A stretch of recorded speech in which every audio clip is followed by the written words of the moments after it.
elevar nosso pensamento ao alto, rogar a Jesus e seus mensageiros que possam nos inspirar mais uma vez nesse nosso encontro e todos possamos aproveitar ao máximo nessa oportunidade, elucidar, né, a nossa compreensão humana sobre os fenômenos da vida, à luz do Evangelho, que esses textos que a gente, a propósito de uma leitura, de é, uma mentalização sobre o aspecto mais profundo, além do espírito da letra, do texto, nos leva a grandes reflexões.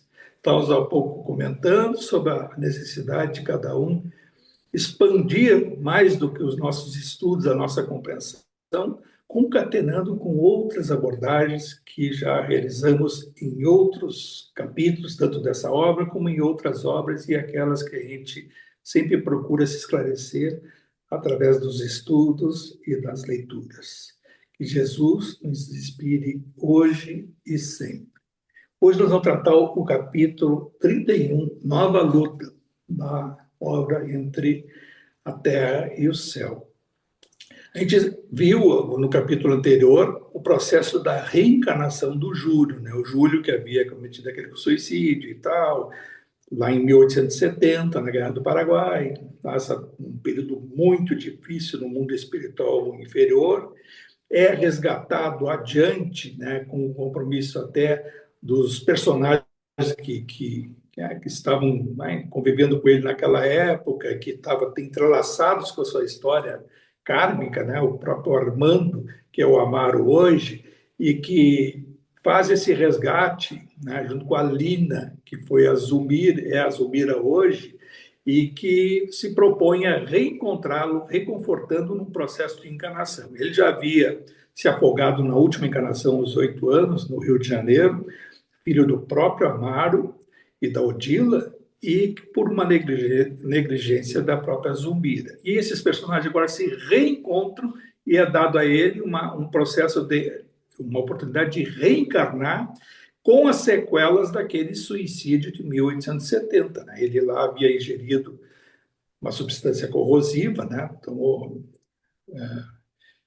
foi soda cáustica e tal, e aí dilacerou toda essa região, e aí ficou dilacerado, não desenganou, e aí se atirou depois no rio, e aí se afogou. Então ele reencarnou no último capítulo, e nós vamos ver agora o desenrolar dessa encarnação difícil dele, ainda com as marcas no corpo espiritual dele, nessa região aqui da garganta, né? Todas na faringe, nas amígdalas e assim por diante. O pequeno Júlio desenvolvia-se como flor de esperança no jardim do lar. Todavia, sempre mirrado e enfermiço, ou seja, ele tem uma encarnação difícil, ela alivia muito aquilo, a gente viu como que ele estava no mundo espiritual, estava com um processo dele de sofrimento até, né, de laceração nessa região, com muita dor e indisposição no mundo espiritual. A reencarnação era uma oportunidade de aliviar isso, ou seja, adormecendo e tendo não um processo de 24 horas por dia de dor, né, de desconforto que ele vivia no mundo espiritual. Ele reencarna, então, e nós vamos ver agora os primeiros, é o primeiro ano dele. Ele reencarna, uma encarnação difícil, né? E muito debilitado. Desvelavam-se os pais por assisti-lo convenientemente. Contudo, por mais adequados e categorizassem os tratamentos recalcificantes, trazia doloroso estigma na garganta, tendência na garganta a ter infecção ou qualquer coisa. E assim vale para várias situações. O órgão nosso, ou os órgãos que mais sensibilidade têm a doenças, a infecções, a desconforto, a pessoa tem uma ligação pretérita no corpo espiritual. Por quê? Corpo espiritual, perispírito é o modelo organizador biológico. Nós trazemos no nosso corpo espiritual determinadas situações adquiridas em outras experiências de desajuste. Não significa que todas as doenças tenham isso, não significa que há situações que a gente já viu, né, que tem, quando estudamos o Missionários da Luz.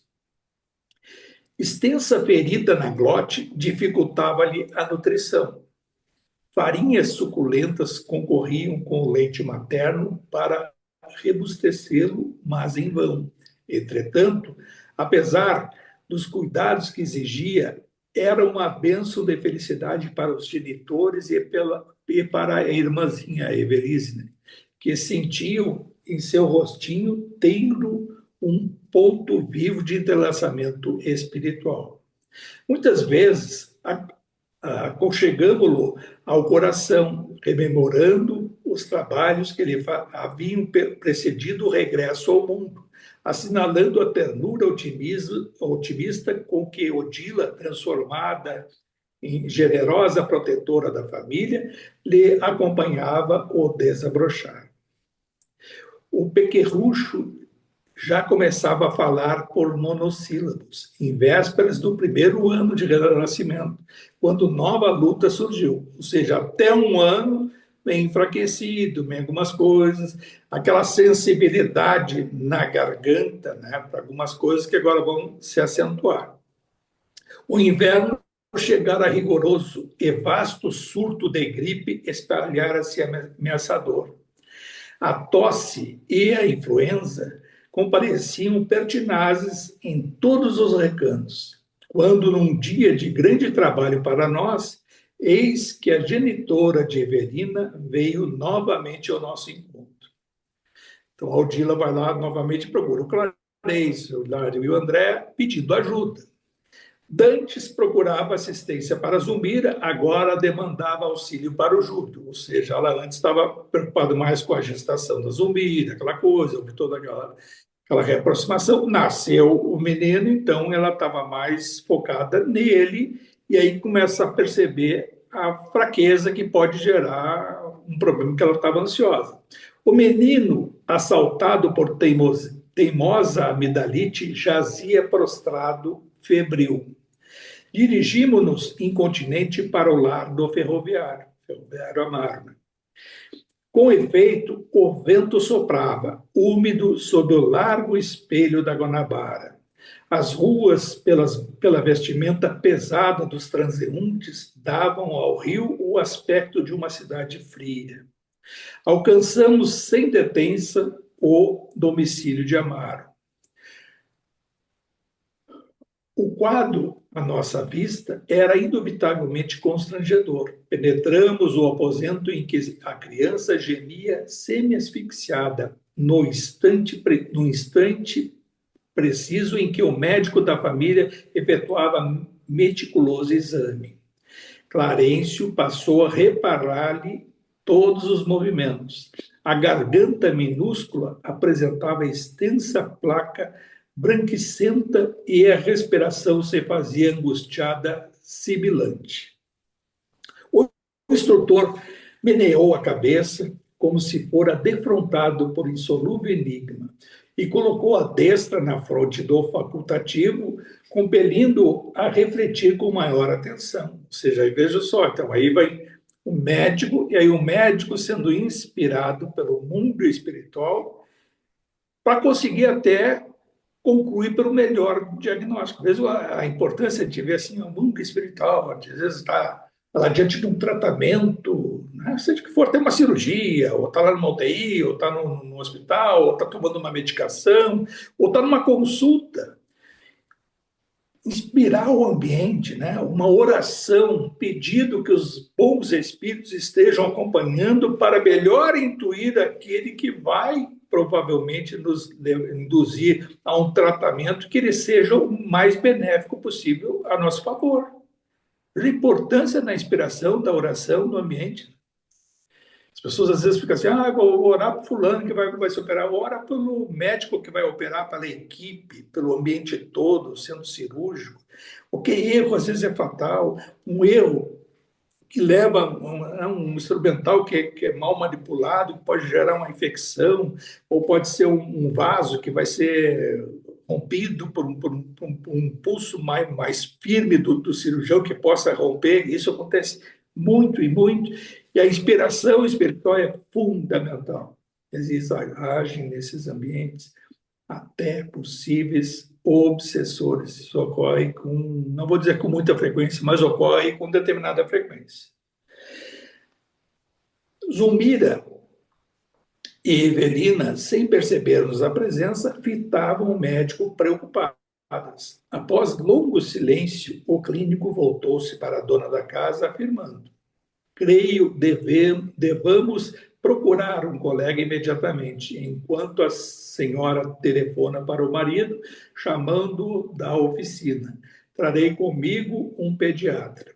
A torturada mãezinha conteve a custo as lágrimas que lhe borbulhavam nos olhos. O médico tornou cismarento a via pública, enquanto Evelina, rápida, corria até o armazém próximo para dar ciência ao genitor de quanto ocorria. Zulmira, presumindo-se a sós, abraçou-se ao doentinho e, chorando livremente, ciciou: oh, meu Deus, com tanto amor recebi o filho que me enviaste. Não me deixes agora sem ele, Senhor. O pranto que lhe corria na face queimava-me o coração. Nada, isso o André Luiz falando, né? Nada pude indagar em vista da emotividade que me tomara o espírito, mas o nosso orientador, sereno como sempre, exclamou compadecido: a difteria está perfeitamente caracterizada. A deficiência congenial da glote favoreceu a implantação dos bacilos. É imprescindível o socorro urgente. Difteria era muito comum naquela época, né? Hoje se tem aí as vacinas tetravalentes, essas aí que a criança toma nos primeiros meses de vida, e tem vacina, não tem mais caso de difteria. Naquela época tinha tuberculose, difteria e outras doenças, mas no caso aqui ele estava suspeitando de difteria, não quer dizer que seja, e não era. O instrutor começou a mobilizar recursos assistenciais de maior expressão. Quando o ferroviário desolado ingressou no aposento, conversando com a mulher, tentava reanimá-la. Quando o pediatra, conduzido pelo colega, deu entrada na humilde residência. Ambos os médicos submeteram o Petis a prolongado exame, permutando impressões em voz baixa. O especialista apreensivo, após manifestar a suspeita de Krupp também, eu tive até Krupp quando era criança, segundo a minha mãe, é uma dessas infecções que dá, não é uma amigdalite, é causada por um outro tipo de bactéria que dá uma tosse seca e tal, que alguns que tinham o Krupp tinham também depois a coqueluche, né, que é aquela coisa de tossir, mas as doenças da primeira infância, principalmente naquela época, não tinham as vacinações que não tem hoje. Reclamou análise de laboratório, decidindo transportar consigo mesmo o material necessário à inspeção. O médico pediu o exame de laboratório, esse laboratório tinha que ser lá, leva o material para lá, provavelmente a secreção, sangue e tal. Ao sair, prometeu opinar dentro de algumas horas. Notificou ao pai, agoniado, que tudo lhe fazia crer tratar-se de garrotilho. Garrotilho também é uma coisa muito parecida com o Krupp. Garrotilho, até esse nome vem é a doença do cavalo, que se diz que também é uma que causa coisa bem nessa região. Seria para nós hoje, vai chamar faringite ou amidalite. Vai dizer assim, o que vai diferenciar é qual é o tipo de bactéria. Naquela época, estamos no início da descoberta da penicilina, né? Isso já é depois da Segunda Guerra e foi um período em que já tinha no Brasil a penicilina, mas não da forma que nós temos hoje, né? Eram doses cavalares, mas que resolviam o problema, né, com a penicilina. Porque aí a penicilina ela abrange um leque maior de bacilos, de bactérias, e aí por isso que tomei muita penicilina quando eu era criança. Eu sofri muito da garganta, não tem nada a ver com um caso assim, sei lá, se não tem. Mas eu digo assim, eu tive muita amidalite quando eu era criança, era assim, cada inverno era uma amidalite ou duas. Eu tomei muita bezetacil, né, todos os anos. E aí, às vezes, era aquela amidalite que ia e expandia para uma otite, dores horríveis de de ouvido, febre, tudo. Eu me lembro assim que até ficava assim 3, 4 dias sem ir ao colégio com febre alta e tudo. Eu era muito berradinho também, muito pequeno. Dos meus irmãos eu era menor, assim, mas eu me lembro de muita doença na primeira infância. Eu fui me libertar das amidalites, eu tive até mais adiante também, já era adolescente adulto. Eu fui me libertar, nunca mais tive amidalite quando comecei a dar palestra.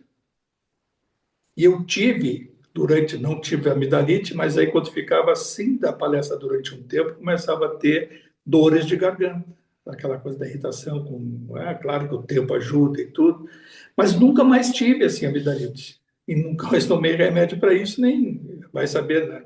Talvez seja o esplênico, né? Tem energia, sei lá. Alguma coisa tem que ter alguma relação, e um dia eu vou saber, né? Logo adiante, lá do outro lado. Ao sair, prometeu opinar dentro de algumas horas. Tal. Ele vai lá, vai fazer o exame do laboratório e que se a hipótese, né, desse diagnóstico dele, se é do garrotilho, que é tudo a mesma coisa, né? Só que, claro, a difteria era outra situação. Mantendo vigilância junto ao doentinho, o ministro recomendou-nos, a Hilário e a mim, acompanhar o pediatra de modo a prestar-lhe colaboração possível ao nosso alcance. Seguimos-lo sem hesitar. Olha só, então, Hilário pede ao André o Clarencio pede ao André e o Hilário, acompanhe o médico até onde ele vai levar o exame. Veja só a inspiração, o acompanhamento espiritual. Para o menor, o quê? Agilizar situações e acaba se defrontando também com outros fatos que vão vir à tona agora. O crepúsculo, encharcado de uma garoa fina, caía rápido. Esse é o Rio de Janeiro, então, no inverno. Né? Também, não faz muito frio, mas tem fases lá que é meio ruimzinho, sim, principalmente para quem mora lá, sente muito. Em minutos breves, atravessávamos o pórtico de vasto hospital, onde o nosso amigo procurou a sala em que certamente se recolhia para os trabalhos que lhe diziam respeito. Chegados ao estreito recinto, fomos defrontados por uma surpresa que nos impunha verdadeira estupefação. Ou seja, foram até o local, no hospital, onde tinha um laboratório para examinar, para fazer o diagnóstico, e eles se defrontam com quem? Com um enfermeiro. E esse enfermeiro quem era? Mário Silva. Quem é o Mário Silva? Então, agora nós vamos ter que retomar aqueles personagens. Nós vamos ver agora a engrenagem com o nosso passado, que nós já estamos em outros capítulos, e como é importante de ter aqueles personagens bem claro para nós. O Mário Silva, nesta encarnação, ele é um enfermeiro, né, que ele está encarnado no Rio de Janeiro, e se tornou enfermeiro, já tinha sido enfermeiro lá na Guerra do Paraguai, do Exército Brasileiro, na figura do Esteves. Lembro que o Esteves, lá naquela encarnação, em 1870, 1869, por ali, ele foi envenenado pelo Leonardo Pires, que é o mesmo que foi o avô da Antonina, que nós vamos ver mais adiante a Antonina, nessa encarnação. O avô era o Leonardo Pires, no mundo espiritual que ele se aproxima. Lembro daquela questão. Né? O Esteves, quem foi? O Esteves, ele na realidade, ele foi traído naquela época pela Lola. Não, ele foi casado com a Lina, que é a Zulmira. E foi traído pelos amigos, no caso o Júlio, primeiro, que teve aquele affair com ela, e ela não se interessou muito pelo Júlio, abandonou o Júlio e pegou o Armando. Então, pegou o Armando, e aí o Júlio, frustrado, se suicida. O Armando não assumiu a figura da Lina, e mais adiante o Esteves, que se mandou, foi para lá e tinha tirado a mulher do Leonardo Pires. O que aconteceu com o Leonardo Pires? Envenenou o Esteves. Veja que lá adiante ele envenena o Esteves e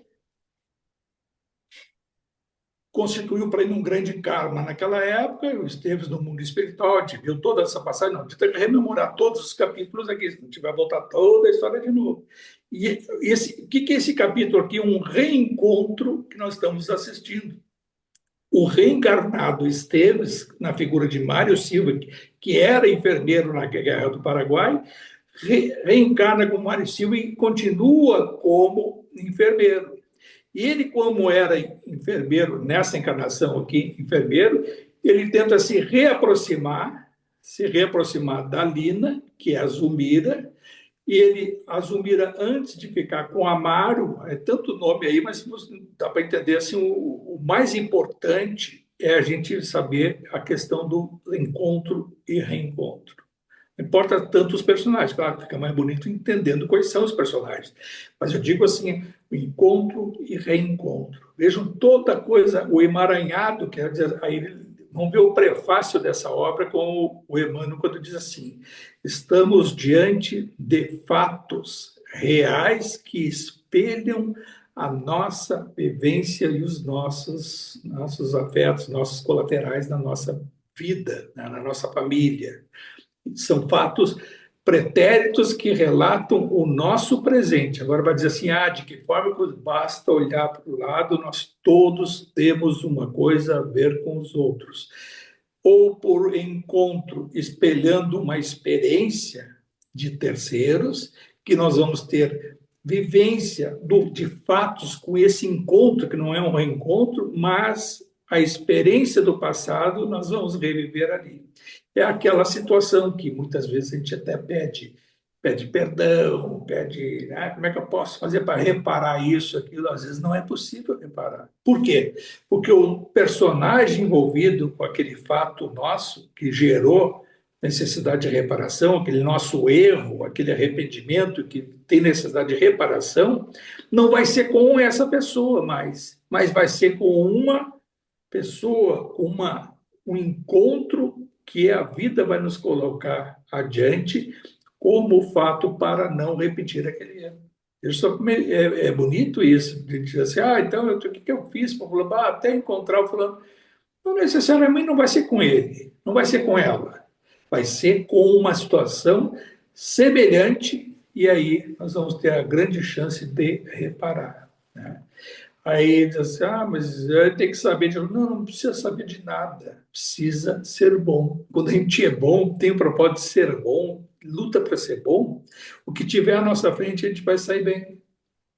Aí quem tiver à nossa frente a gente saindo bem, não importa o personagem, a situação que está vinculada ao passado, é reparado. É assim, é tão simples, né? Parece ser simples, mas essa é a nossa luta, esse é o nosso esforço que deve ser dado. Então a gente vê nessa situação aí que está ali, volta nosso personagem Mário Silva. Vamos seguir aqui então adiante. Mário Silva, em seu traje branco, né, enfermeiro, palestrava com Dona Antonina. Olha, Antonina. Antonina era Lola Ibaúri, aquela que traiu o Leonardo Pires, seu marido, lá na Guerra do Paraguai. E ela é a mesma personagem. E nessa encarnação, que isso aí ela está encarnada. Ela foi uma viúva de três filhos, tá? 3 ou 4 filhos, e aí ela perdeu um filho, né? O Marcos, lembra do Marcos, que aí foi lá acolhido lá naquele educandário onde o Júlio também estava se recuperando, mas ele teve uma dificuldade imensa, e o Marcos, sim, estava muito bem, e ela vai em desdobramento mediúnico ser recebida lá pela Blandina, né? Pela Mariana e tal, né? Isso a gente viu lá em detalhes. Então, a Antonina, um espírito elevado, um espírito redimido, né? Já vem nessa encarnação com bons propósitos, é espírita, faz o evangelho lá, nós vamos ver mais adiante como é que se dá essa atração ao espiritismo, inclusive com o Mário Silva. Já vou até adiantar aqui, ela vem, e o Mário Silva vai casar com essa Antonina e vai ter um filho que vai ser o Leonardo Pires. Nós vamos ver lá adiante, então, que o Leonardo Pires, que foi avô dela, mas que em 1870 foi o marido traído. E o Mário Silva é o Esteves, que foi envenenado pelo Leonardo Pires. Veja só a coisa intrincada. Aí vai assim, 1870. 70 foi 1868, 69 isso. A Guerra do Paraguai terminou em 1870. Então, coloca aí 1860 e poucos até 1950 e poucos, isso aí já é o 1954, é o livro, um pouco antes, e os personagens estão encarnados. Então, pegue aí só um período, um interregno aí, pelo menos de uns 50 anos de mundo espiritual. Reencarnam e aos reencontros. E não se esqueça também, o Mário Silva também, nesta encarnação, acaba não tendo os deslizes mais profundos, graças à educação da mãe dele, que aparece lá, aparece brevemente ali, mas foi muito importante, a dona Minervina, né? Lembra desse nome. A jovem senhora que não. Aí está a Antonina acomodada no colo com a pequena Lisbela. Lisbela é a filha dela, uma das são três filhos, eram quatro, um desencarnou que é o Marcos e mais os três. A gente vai aparecer mais os dois adiante. Então a Lisbela pálida e ofegante. Essa filha estava procurando no hospital atendimento. E a Antonina se encontra com o Mário Silva, que era o Esteves. E aí eu vejo o encontro da Antonina com o Mário Silva. Tem uma atração, vai ter uma atração entre os dois, que a gente vai compreender o porquê que as simpatias e as antipatias, porque parece que eu te conheço de algum, ele vai dizer para ela. Então, é incrível isso, né? Que a Lola Ibarruri, essa Antonina, ela, nessa encarnação, há um reencontro com o Esteves. E quem foi o Esteves? Foi aquele que traiu, quer dizer, ele atraiu a Antonina numa traição contra o Leonardo Pires. E aí ela está hoje encarnada como Antonina, Lola Ibarruri. Tem que ligar esses fatos. A jovem senhora que não mais víramos aguardava o especialista trazendo a filhinha à consulta. Que eu não esqueci que o Mário Silva é enfermeiro, não é médico. Né? Amparadas por Silva, francamente atraído para a simpática visitante, ambas tiveram acesso ao gabinete particular, onde o facultativo diagnosticou uma pneumonia. Antonina foi aconselhada a voltar de imediato ao ambiente doméstico para a medicação da filha. A penicilina devia ser... Oi? Oi, desculpe, está ligado o meu microfone, eu não via, desculpe. Antonina foi aconselhada a voltar de imediato ao ambiente doméstico para a medicação da filha. A penicilina deveria ser administrada sem qualquer dilação. Mário, demonstrando imenso carinho pela criança, prontificou-se a assisti-la. Traria um automóvel e atenderia ao caso pessoalmente. O chefe passeou o olhar pelo mostrador do relógio, aqueceu, ressalvando: bem, você pode cooperar as nossas clientes, mas preciso de seu concurso em bairro distante às 22 horas. Ou seja, o Mário Silva saiu dali, né, e ia dar medicação, provavelmente com injeção, lá, levar na residência para essa menina, a Lisbela, com a Antonina, e ele acaba se atraiu, quis ir junto lá, deixa que eu vou junto, e pediu para ir, e o chefe dele disse assim, olha, às 22 horas tu tem outro atendimento. Às 22 horas que nós vamos ver no próximo capítulo, vai ser exatamente a forma que ele vai se reencontrar com o Júlio. O Júlio, a criança que está enferma na casa do Amaro e da Zumira. Isso aí vai ser mais adiante. Então, esse nosso intervalo que nós vamos fazer agora é só ir até esse final do capítulo.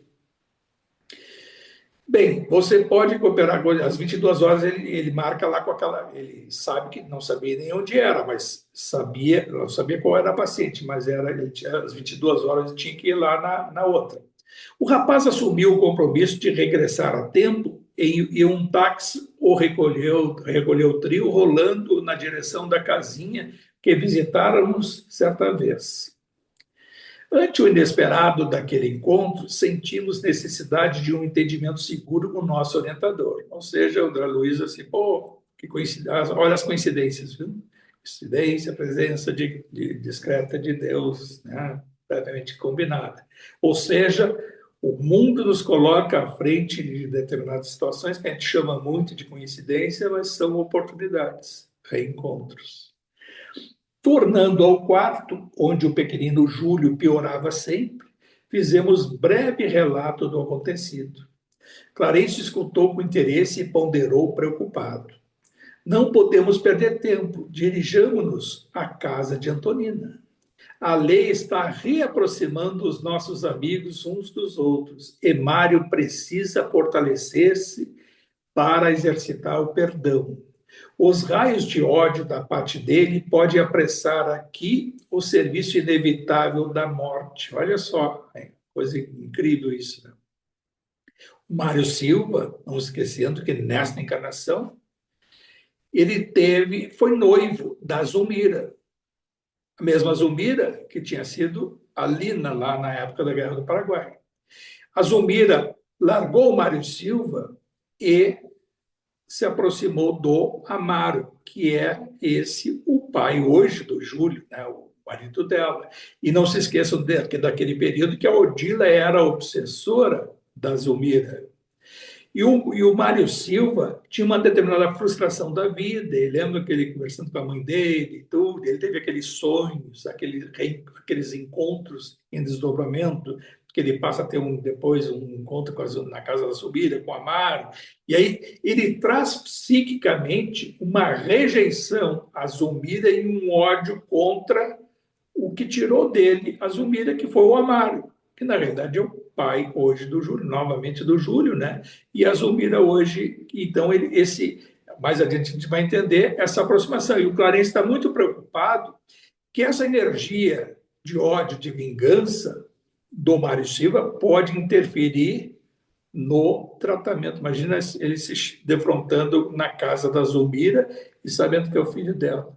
É a oportunidade humana de vingança, né? Vejam só. Então, ele está preocupado com isso e vai ter agora o processo de inspiração para tentar demovê-lo, inclusive uma mensagem que é passada no Evangelho no Lar. Corremos ao domicílio da valorosa mulher, com efeito, depois de haver iniciado o tratamento providencial da menina, agora acamada. Mário Silva fixava a dona da casa, perguntando a si mesmo onde vira aquele torturado perfil de Madonna. Guardava a nítida impressão de haver conhecido Antonina em algum lugar. Aquela situação, né? É pretérito e a gente acha que é de algum lugar. Parece que eu te conheço de algum lugar.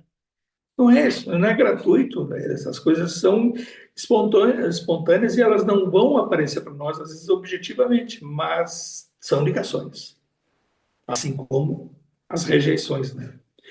Agradavelmente surpreendido, sentia-se ali como se fora em sua própria casa. E a simpatia não se patenteava tão somente no coração dele. A senhora e os filhos cercavam-no de atenções. Intimamente deslumbrado, o enfermeiro declarava de viva voz estar experimentando uma paz que há muito não conhecia, com o que Antonina se regozijava sorrindo. Outras pessoas, às vezes, a gente tem assim, fortuitamente, vai fazer uma visita a alguém, alguma coisa que por nada a gente vai lá e se sente tão atraído ao ambiente, se sente tão bem com aquelas pessoas, reencontros, oportunidades, né? Percebendo que Haroldo e Henrique, os outros dois filhos da Antonina, né? Lisbela, aquela que está doente, então Haroldo, Henrique e o Marcos, que desencanou, está no mundo espiritual que ela fez aquela visita. Se mostravam apaixonados pelas disputas esportivas. Deu curso animada a conversação em torno do futebol, conquistando-lhes o carinho. Ou seja, o Mário Silva foi muito simpático, se sentindo bem ali, atraído pela Antonina e tal, ambiente bom, viu os filhos dela falando de futebol, falou junto, foi simpático, né? Aquela coisa, juntando todas as situações. A mãezinha preparando o café, não esquecer que a Antonina, então, ela era viúva de um homem que até morreu em acidente, para acidente de trânsito, sei lá. A mãezinha preparando o café ingressava no alegre entendimento de quando em quando, a fim de podar o entusiasmo dos meninos quando a palavra deles se evidenciava menos construtiva. Ou seja, aí aquela coisa, os excessos. Os dois meninos ali falando isso, fala de futebol, fala isso, aquilo, e ela reprimindo sobre, às vezes, né, alguma linguagem deselegante, alguma coisa, vai dizer um palavrão, vai dizer isso, aquilo, e ela reprimindo para ter modos, educação. Né? Importante isso, naquela época era até melhor do que muitas vezes não acontece hoje, mas é assim. Somente no decurso da afetuosa palestra, viemos a saber que nossa amiga se enviuvara. O esposo, segundo notícias recebidas de metrópole distante, havia falecido num desastre, vitimado pela própria imprudência. Aí, acidente. Lemos no olhar de Silva o contentamento com que obtinha semelhante informe. Ou seja, ele percebe, pô, ela é viúva, esses filhos, aqui, já aquela coisa, né? É o fator humano. Pô, se atraiu, achou muita simpatia no ambiente, na família, e é viúva. Opa, né? Então, lado humano. Começava a registrar insopitável interesse pela vida naquele ninho agasalhante que se lhe afigurava pertencer. Às 8 em ponto, Antonina, sem afetação, convidou com simplicidade. Senhor Mário, hoje temos o nosso culto evangélico. Quer ter a vontade de partilhá-lo conosco? Ou seja, ela era espírita, já fazia, a gente viu em outra passagem, aquela outra que a gente tratou da Antonina, da família dela com os filhos, ela tinha um hábito de fazer o evangelho no lar. Jesus é importante, até tal hora. A hora, a gente está com visita, tá bom, pessoas que vão respeitar, não vão nem marcar coisa na hora do evangelho. Fortuitamente, por uma razão, veio a visita, amigavelmente convidar, ou então pedir licença que vai num ambiente mais reservado e vai fazer o evangelho. A hora é certa que o mundo espiritual que está presente, ele também tem horário, né? Isso vale para todos nós, né? Uma questão do horário, questão da preparação do ambiente, e não precisa ser, não deve ser uma coisa longa, né? São poucos minutos, 5, 10 minutos no máximo, eu acho que não precisa passar disso, mas que seja uma bandeira fincada naquele lar de fortalecimento, né, das energias, da condensação dos fluidos, né, do ectoplasma naquele lá, fluidificação das águas e agradecimento pela semana que tivemos, com todas as coisas, com todas as dificuldades, com todos os obstáculos vencidos, e propósito para a próxima semana. E dali mandar radiações pelo pensamento, cada um fazendo, né, os seus afetos familiares, necessidades e tal, mandando as radiações. Não é atendimento espiritual, mandar radiações, né? Fluxos de energia, de luz. Então, veja só a importância dessa do Evangelho e como se deu esse caso aí. No caso, ele não é espírita, não é nada, vem ali e é convidado.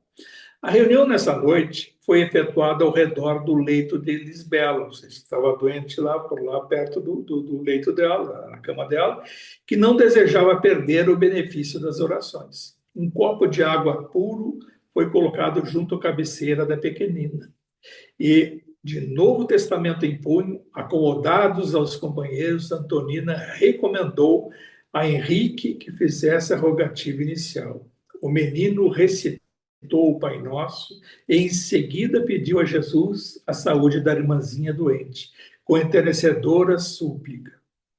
Vimos o nosso orientador acercar-se do recipiente de água cristalina, magnetizando-a em favor da enferma, que parecia excessivamente confortada ante a oração ouvida, e logo após abeirar-se de Silva, que ele recebeu as irradiações. A gente acha assim que ele coloca água, nada, isso nós energizando, com o mundo espiritual auxiliando.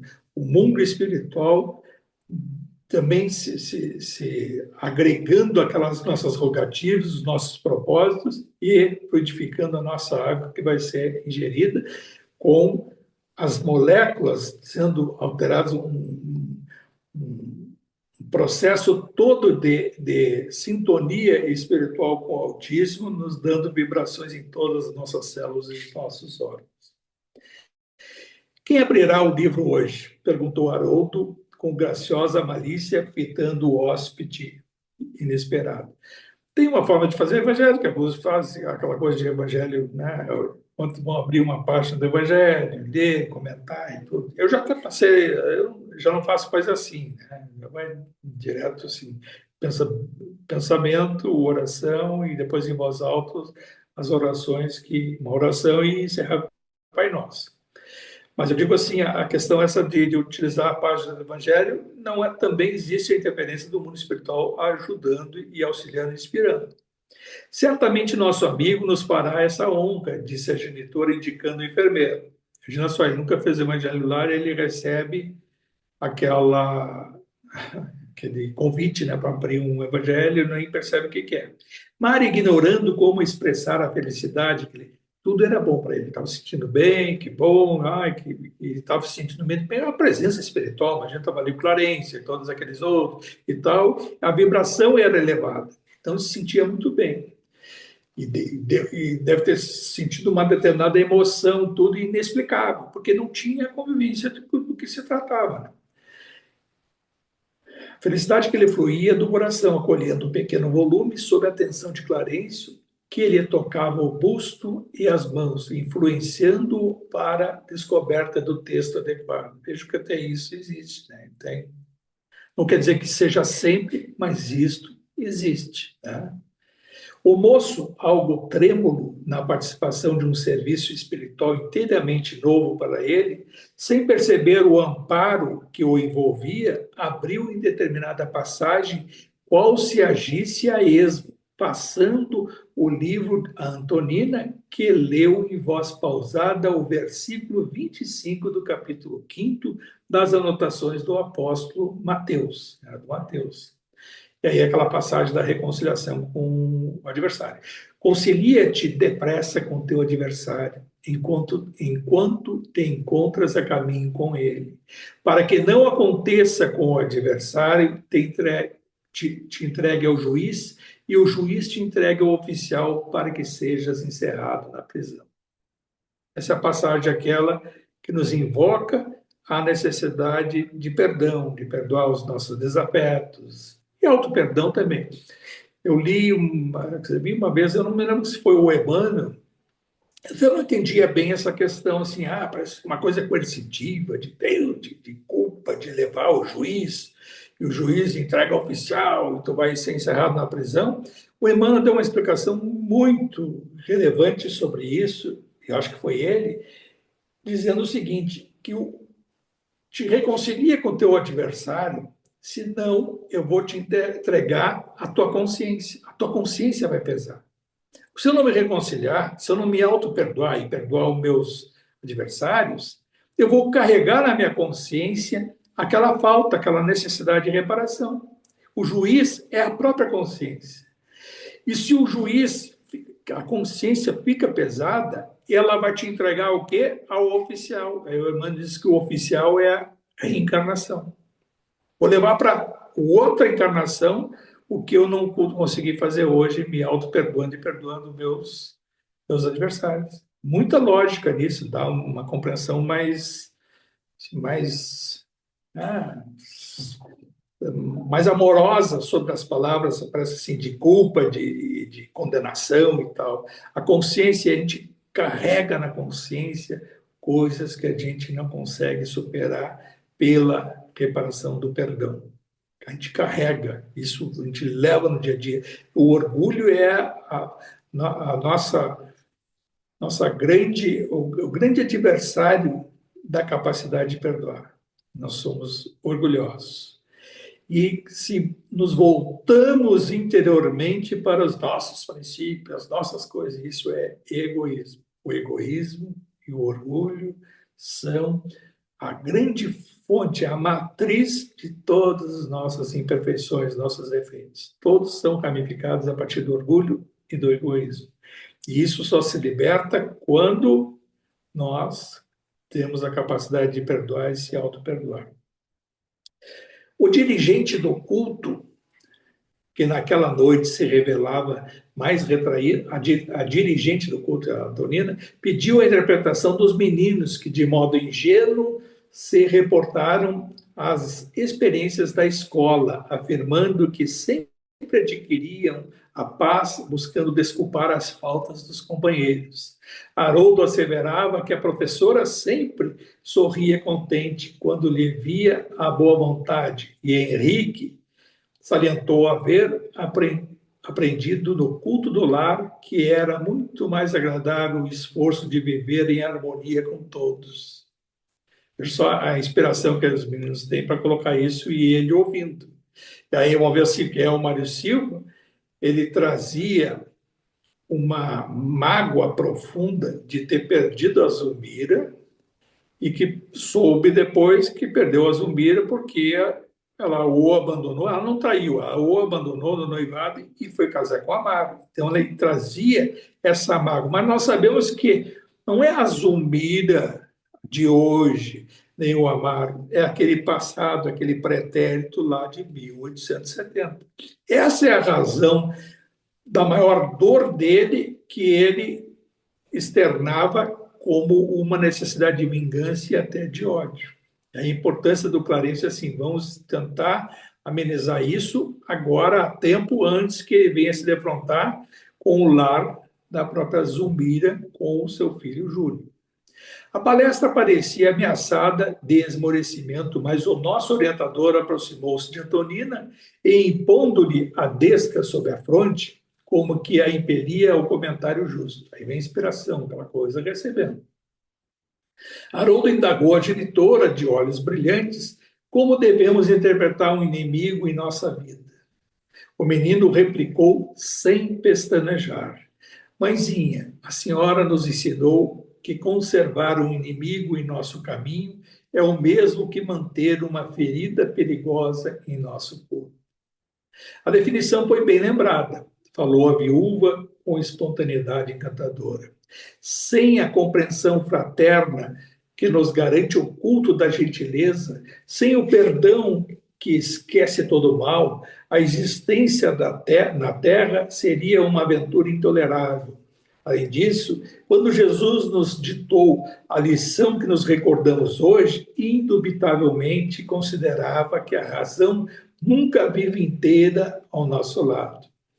Se fomos ofendidos, em verdade também ofendemos por nossa vez.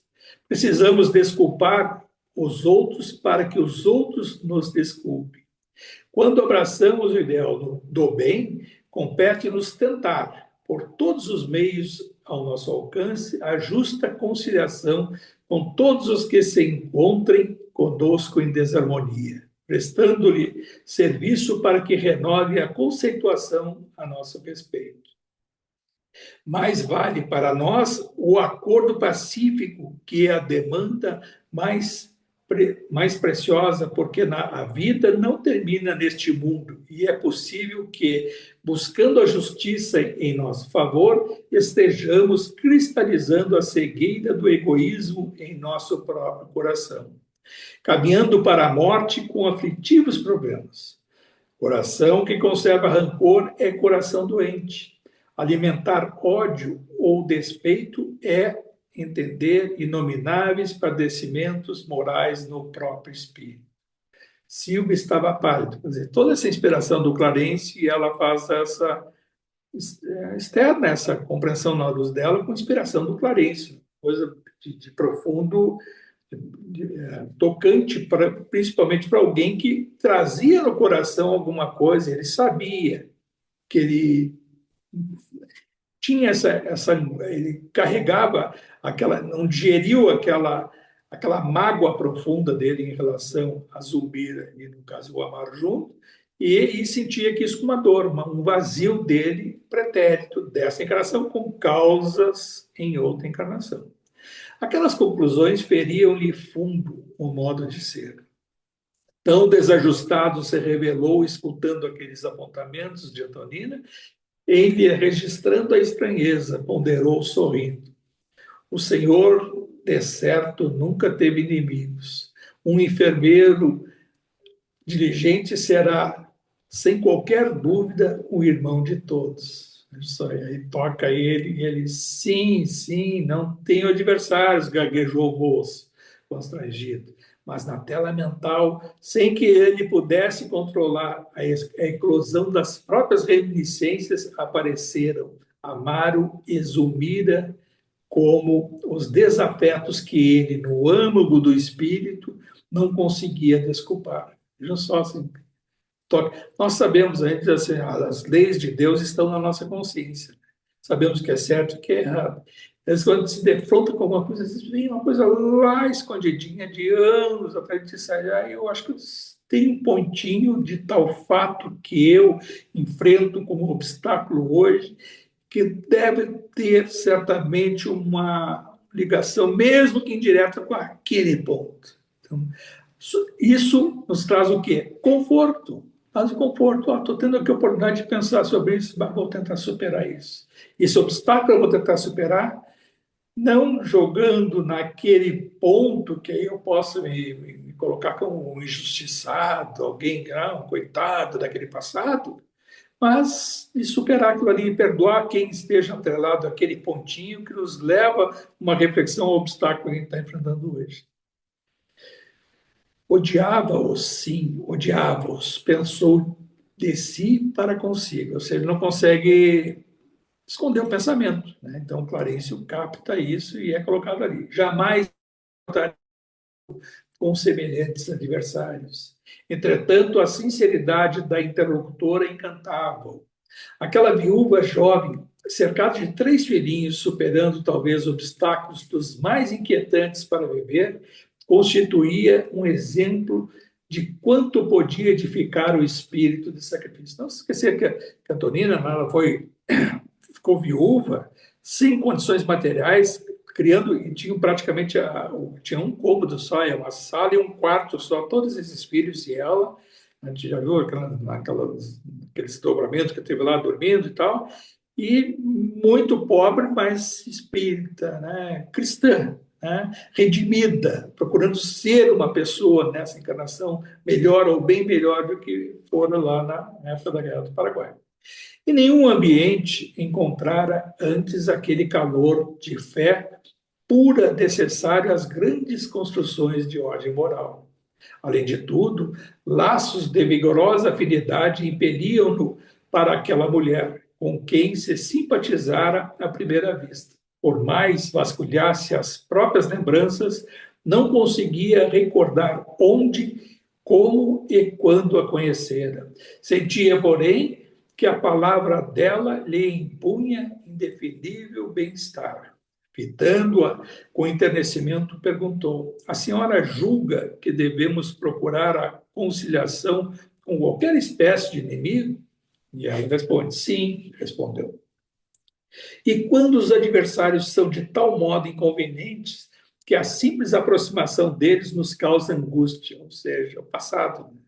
Não tem nenhum mal, a Zubira não fez nenhum mal para ele, ela simplesmente fez uma opção, não traiu, não fez nada. Era noiva, desfez o noivado e casou com o Amaro. O Amaro, então, muito menos, não fez nada. Agora, aquele passado lá de 1870, sim, aquela trama toda envolve a todos e todos são necessitados de perdão e auto-perdão e reparação. Ele está tendo a oportunidade de reparação, simplesmente não sentindo ódio de uma situação que não está no controle dele e nem dependeu da má vontade dos outros em relação a ele.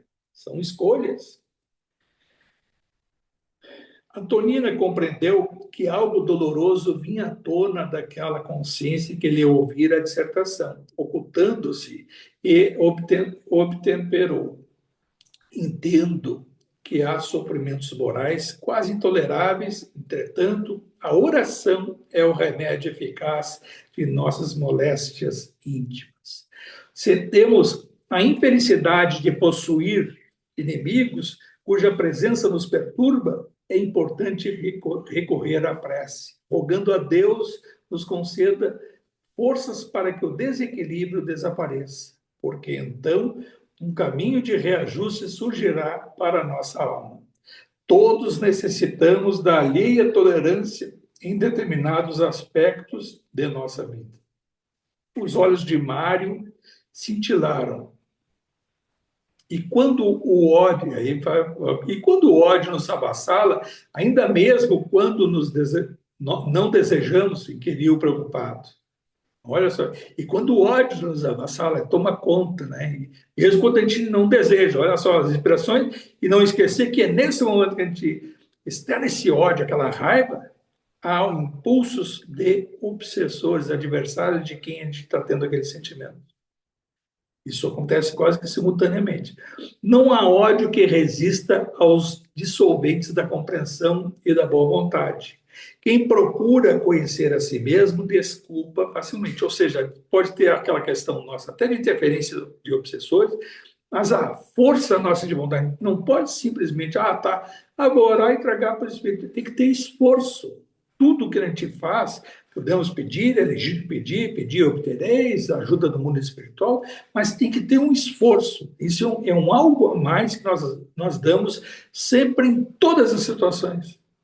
Até para encarnar e desencarnar tem que ter esforço. Existe um momento nosso no desencarne, que às vezes quando é acompanhado e tem aquele processo do desligamento final, e que mesmo aqueles que estão sendo acompanhados de espíritos amigos, familiares que estão ali, existe uma hora que tem um processo de impulso do próprio espírito para se desvencilhar daquele corpo físico, e aí sim que se dá o rompimento do chamado cordão de prata, né?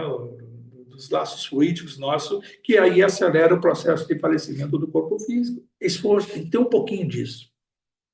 Pouquinho não, acho que até mais do que pouco. Silva empalidecera. Antonina percebeu que o tema lhe fustigava o coração e, amparada por nosso instrutor, que a enlaçava paternal, rematou considerando: um homem, porém, na sua tarefa, é um missionário do amor fraterno. Quem socorre os doentes penetra a natureza humana e entra na posse da grande compaixão. As mãos que curam não podem ferir. Em seguida, o primogênito da casa fez a prece de encerramento. A viúva serviu o café reconfortante, acompanhado de um bolo humilde. A conversação prosseguia animada, todavia o hóspede consultou o relógio e reparou que o tempo lhe exigia a retirada. Deu instruções a Antonina quanto à medicação da doentinha. Pediu respeitoso para voltar no dia imediato, não somente para rever Lisbela, mas também para palestrar com os amigos. Saiu encantado de lá, né?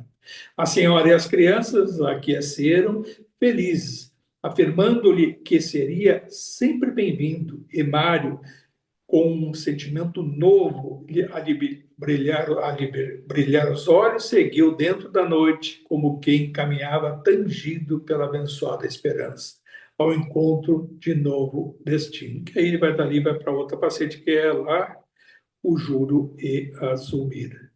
Muito interessante, passou bastante do horário, porque o capítulo é um pouquinho mais longo e os comentários foram inseridos. Isso aí, então, pessoal, tá? Eu acho que é isso, muito aprendizado. Vimos aí as coisas intrincadas. Quem quer saber da sua própria vida, basta olhar para o lado. As coisas que nos rodeiam, as dificuldades que nos acompanham no dia a dia, os desafios e a necessidade de usar os instrumentos da espiritualidade, que é a oração, mas com esforço. Tem que ter um determinado esforço, disciplina, né? A gente pede, mas tem que botar vontade naquilo, mudando atitudes, mudando pensamento e assim por diante. Eu Ô acho que é isso. Francisco, Fala. e a mensagem, a questão ali que a mensagem do Evangelho no Lar deles deu bem certinho, não é nada ficção, né?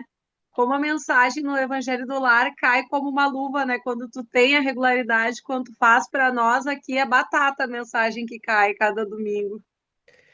Só a gente vai chamar de coincidência, mas na realidade não tem nem dúvida. Coincidência, na realidade, é o universo E é, conspirando a nosso favor, né? e é incrível como a espiritualidade preparou ele antes para ele tirar aquela raiva, para depois, quando ele fosse lá, ele poder não ir com aquela raiva ele ir modificado para poder fazer o que ele tinha que fazer, né? Como eles prepararam tudo uma estrutura antes dele poder ir lá. Que coisa incrível. Olha, mas aí percebe também essa questão assim, claro, esse fato aí, o Clarício, não foi assim, não foi um estalo de dedo, não foi, vai dar tudo certo, não. Percebeu, e aí teve a notícia do André Luiz, do Hilário, olha, nós fomos lá e quem estava lá era o Mário Silva vai com a Tonina e vai para... Opa, vamos lá. Aí o Clarence, não é aquela coisa, então sabe tudo. Não, então vamos lá na frente. Vamos preparar, porque ele é que vai ministrar a medicação, o tratamento para o Júlio. Imagina ele se encontrasse direto o Júlio, com a Amaro, com a Zumira, e aí vindo aquela, provavelmente, não tem nem dúvida disso, obsessores Sim, a intuindo a. vibração com que ele ia. Aí vale todas as coisas que a gente faz até na vida, né? Isso acontece, não significa que gera morte, desencarne, mas coisas que a gente vai fazer, tá? Um está contrariado com o outro, aí vai fazer alguma coisa pelo outro. Até me alcança um copo d'água aí, sem amor, aquela água vem impregnada com aquela energia, se está contrariando o outro, aquela energia do ambiente, né? Na casa, uma comida, para fazer uma comida sem amor, sem vontade, pô, melhor não comer, não fazer. Né? A energia vem. Vai fazer uma coisa no meio profissional, né? Com um colega, está com uma animosidade profunda dentro do ambiente, está alimentando o que mal sabe que isso é natural acontecer, viu? Não é assim o fim do mundo, acontece muito na nossa vida, mesmo hoje no dia a dia. Mas de perceber isso e mudar esse padrão vibratório, aí fica só no chavãozinho, na coisa, não se espírita, eu procuro mudar meu padrão vibratório. Mas aí onde frequenta, casa, no ambiente profissional, na relação social, não utiliza isso. Né? Numa interação na rede social, uma interação num grupo desse, falando isso e aquilo, animosidades, não interage, não silencia, não se volta, assim, não vou entrar nessa. Notícia que não faz bem, não vou ler. Aí tem até filmes, né? Aparece na nossa frente. Vamos ver tal filme, qual é o filme? Sobre isso. Agora, casualmente, até alguém me indicou assim, vai ver esse aqui na Netflix. Aquele da séries, dois ou três, sei lá, aquele da Matsunada, sabe sei lá, aquele japonesinho que foi lá, morto pela outra, que gerou uma na Netflix, mas tá louco ver um negócio desses, sabe aquela que esquartejou, levou, Sim. sei lá, não, é um japonesinho, lá tudo, eu sei pela notícia da época, aí tem uma série, interessante esse, para ver sobre o aspecto, coisa do direito, não é minha praia, eu já não, na área do direito eu achava bonita o direito penal, criminal, né? Bonito assim de outro aspecto, né? Do teatro, daquela coisa do defender, de ter convicções, mas é uma energia muito pesada, uma energia muito ruim. Vou estar me inserindo nisso, tá, mas alguém tem que fazer. Bom, tudo bem, mas peço licença, deixa para outra. Não é agora, tem tanta coisa para fazer, outras coisas que também não são fáceis. Mas é isso, cara. O importante Esses é dias estar eu sempre. estava ouvindo uma palestra de dois espíritas famosos, assim, conversando sobre a prática, né? E um disse que o maior aprendizado de humildade que ele teve e que ele nem imaginava que ele ia conseguir foi o dia que parou uma pessoa que era um desafeto muito grande na frente dele para ele dar o passe. E que quando ele viu a pessoa, ele se entregou e disse assim: Ó, tá com vocês, porque, poxa, é meu inimigo que tá aqui, né? E ele disse que ele teve uma paz tão grande, que ele deu um passe com tanto amor, com tanto carinho, que ali ele entendeu o que que era o perdão, a mediunidade, o papel dele e tal. Ele disse que ele escrevendo é muito bonito ouvir isso, sabe? Muito legal. Isso aí até aconteceu semelhante uma situação comigo lá na casa antiga, eu dava palestra também lá no João Pedro, era um auditório bem maior. E aí, na hora da palestra, assim, eu, claro, fazia aquela oração, concentração e tudo. Aí era uma palestra diferente, que era uma palestra mais longa, e era aberto até para perguntas, respostas. Aí eu faço a oração, estava ali, estava com os temas mais ou menos, é aquela coisa, o tema mais ou menos planeja, aí vem inserir outras coisas, vem outras, como lá também era aberto, às vezes alguns faziam perguntas.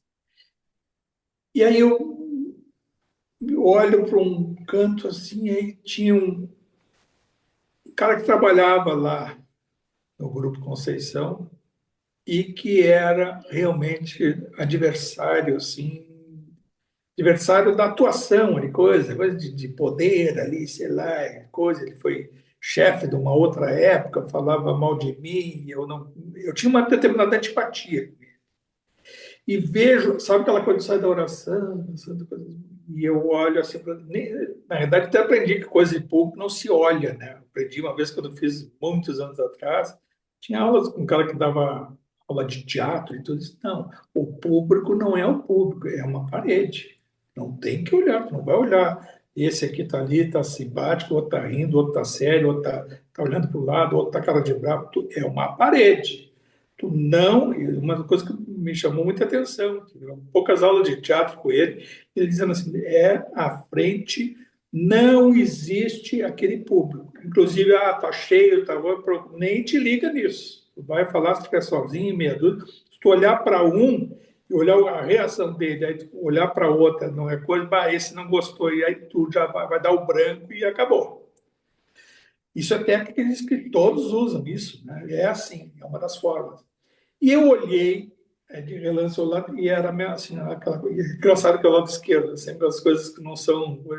E estava aqui no lado esquerdo, me aparece, e eu vejo o cara, e era ele. Era ele. E desestruturou, sinceramente. Me deu assim, botou tudo e. Que é isso? E aí, claro, isso faz o quê? 15 anos. Falta 15 ou mais. Acho que mais de 15. Mais de 15, 20 anos. Eu era mais novato, né? Mas era um aprendizado. E eu, em questão de. Eu respirei fundo, tinha uma água, enquanto também. E aí eu, sinceramente, eu sempre quando uma coisa aperta, eu vou direto a Jesus. Eu pedi, Jesus, me inspira e me dá coisa. E me veio a questão, e aí a palestra foi sobre um livro que eu tinha lido, nem estava no meu programa do perdão, a terapia do perdão, e do Nelson de Moraes, que até já falei algumas vezes para vocês, que ele dá lá, é um que até serviu para onde iremos após a morte e tal, e fala do duplo etérico e tal, e ele, naquele livro, fala do perdão em várias técnicas, assim, e aquilo ali me deu uma inspiração. E aí é o foco central da coisa, foi do perdão, e aí fiz, entrelacei com relação familiar, profissional, desavenças, pretéritos. E aí pensei, pô, se está aqui, tem alguma curiosidade para. Nem sabia que era espírita, tá? E, sei lá. E nem sei também que se não surpreendeu ele, que seria eu, ele ficou surpreso. E eu sempre ia para a porta da saída para cumprimentar na saída, depois do passe, cada um dá um tchau, tá? E ele, aí quando chegou a vez dele, ele meio assim, querendo, ia ficar cabisbaixo, alguma coisa, e eu, que bom te ver aqui, e dei um grande abraço nele. Me fez tão bem aquilo ali. Me deixou assim, coisa.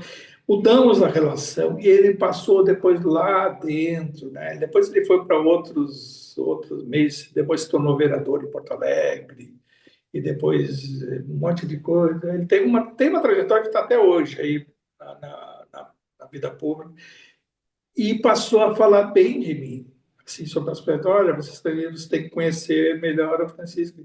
Mas me fez bem aquilo ali, e eu estava assim, entre era um portal, assim, eu ia para um caminho, eu ia para o outro.